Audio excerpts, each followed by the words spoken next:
సాయిరామ్. ఆంజనేయుని ఆనతి. శ్రీ ఆంజనేయ స్వామి వారి దివ్య సందేశం. మార్చ్ 1, 2016. ప్రశ్న: ధ్యానములో నేను నేను అను శబ్దము వినబడితే దానిని ఏ విధముగా అర్థం చేసుకోవాలి స్వామి? సమాధానము: చాలామంది ఈ సూక్ష్మమైన శబ్దాన్ని వినలేరు. ఎందువల్లనంటే బాహ్య ప్రపంచం యొక్క శబ్దములు మరియు నిరంతర ఆలోచన ప్రవాహము వలన.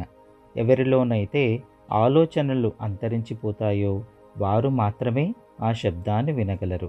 ఆ శబ్దాన్ని వినవలనంటే మానసిక ప్రశాంతత గాఢంగా ఉండాలి. అందరిలోనూ అన్ని వేళలా ఈ శబ్దం నిరంతరం వచ్చుచుండును. కానీ నిరంతరం ఆలోచనా ప్రవాహం కప్పివేయడం వలన దానిని వినలేకపోతున్నారు.